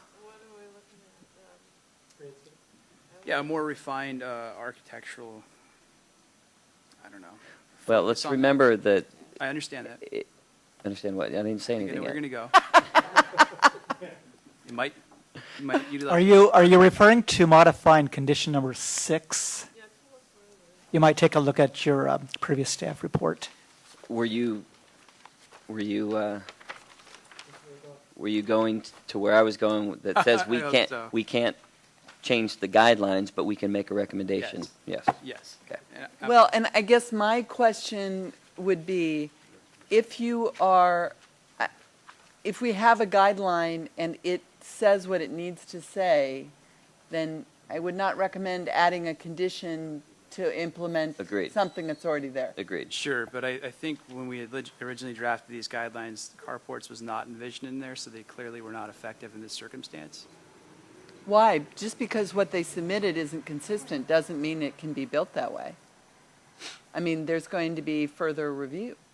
I mean, these aren't permits for construction, I guess. And they haven't been approved by the ARC. So what you saw was their proposal, but their proposal cannot necessarily be built that way. Potentially. Well, so it's the reason I'm hesitating is I can't speak for the ARC. Right. And I also, and to go into the makeup of the ARC, it's kind of in their best interest to support what the applicant and the city could agree upon, which could be carports. I don't agree with that. I think I half agree with that in that if it fits within the guidelines. Okay, I 7/8 don't agree with that. I'm just saying, they may take some issue with it, but they may say, well, it fits within the guidelines, exactly. and not make it. So they are not using our guidelines. I understand. They're using their own standards, and they can be as strict as they want to be. I mean, just because it says paint things red doesn't mean that everything will be painted red. They may decide in some case they want it brown. Okay. And All right. you have Stu on the AR. Various shades of gray here. I'm sorry, I'm looking at the condition, submitting a modification that allows carports to substitute for. Page 6, Yeah, condition 19. I'm sorry, page 6, condition 19. Submit a modification to allow carports to substitute for parking lot landscape and trees. We heard from Lucy how carports have an architectural design obligation that's performance-based and has some fuzziness about it, but could be upheld by the ARC.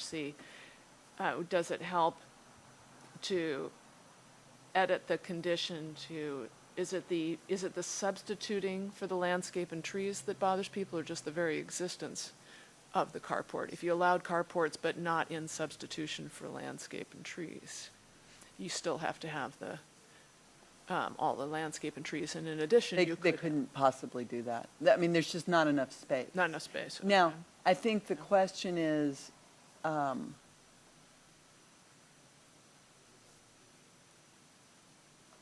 I think the question is there some guidance you would like to provide to staff relative to if we did approve an AMM, what the conditions of approval would be for that?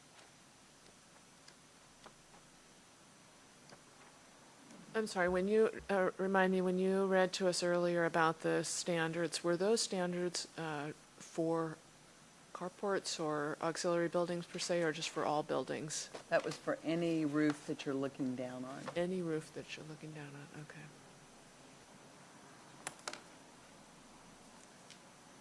okay. I guess I personally don't think we need to add anything. I think it's covered in different areas.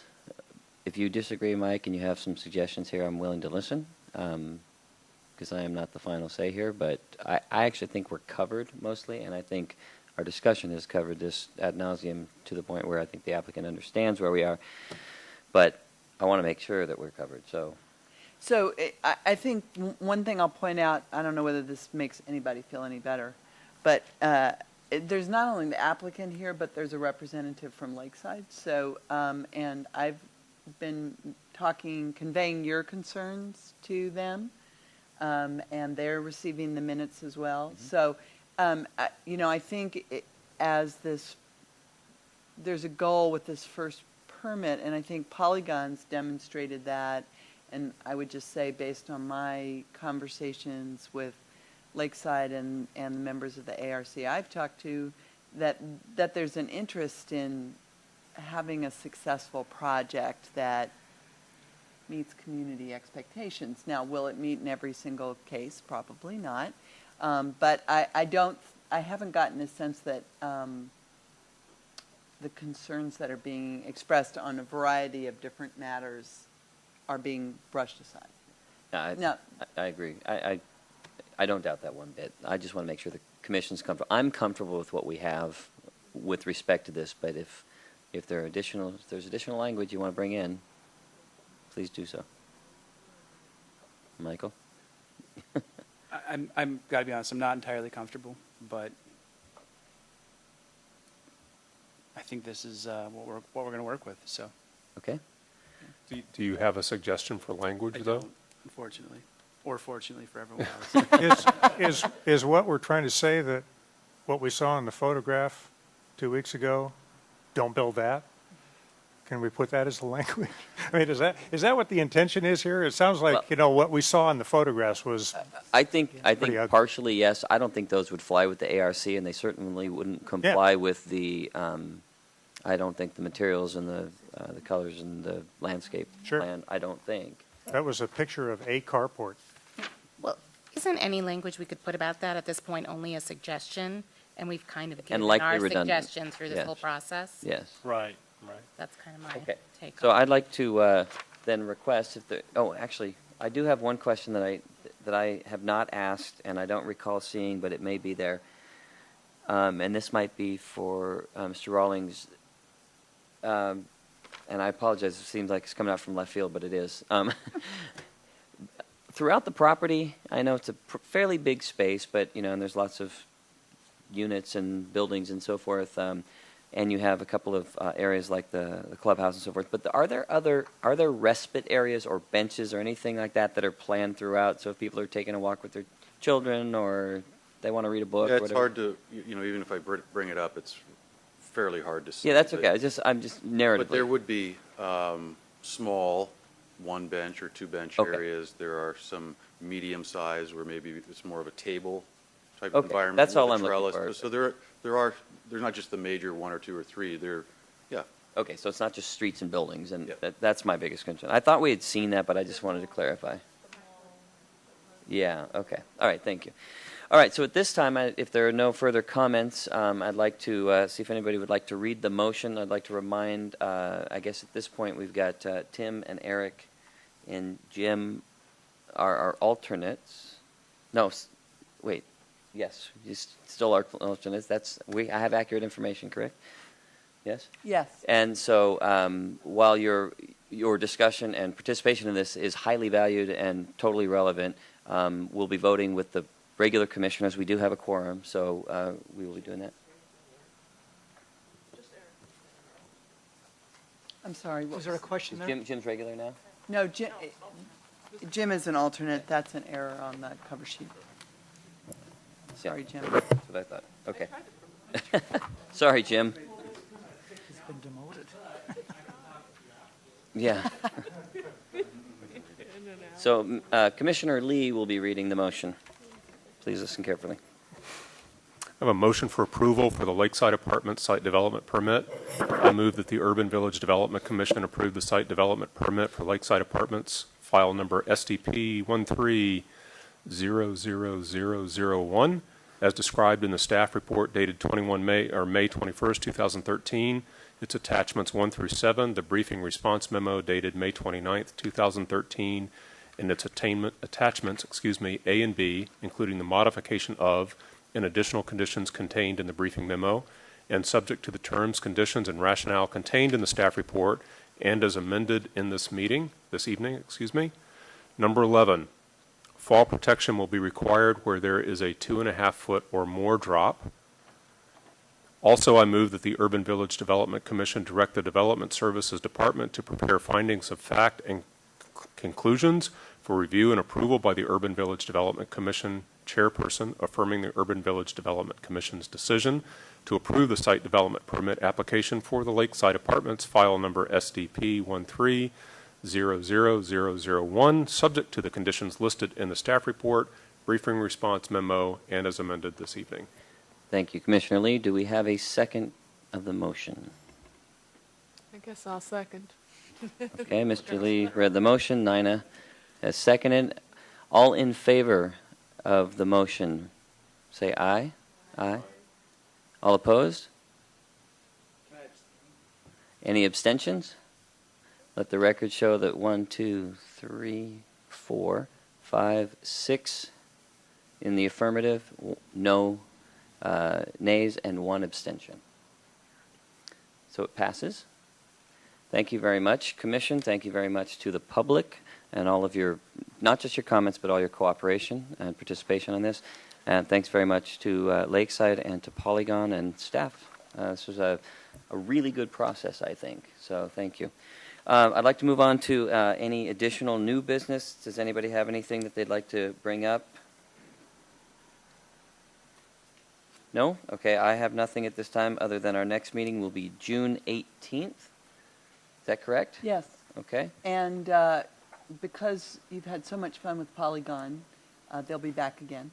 All right, well. With blocks 21 through 22, which is Brownstone project. That's between Devco, south of Discovery, between Highlands and 10th, and south of Regency. So it's kind of filling in that last block of the East Okay, 42. great. I mean, there are two properties over there, the Marriott and the one up by the big pond.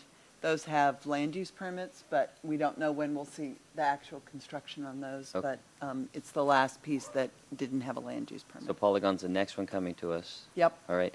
I will not be in attendance for that. I'll be out of town that week, so we'll leave it in the capable hands of Mr. Lee, if you're going to be here. I will check. Okay. Okay, well, it's not important. Lacey won't mind. She won't even miss you. All right. All right, so at this time, look at that, 9 o'clock. I will close the meeting. Thank you. Yeah, I was told you were always late on these meetings, and here I am here, and it's done on time.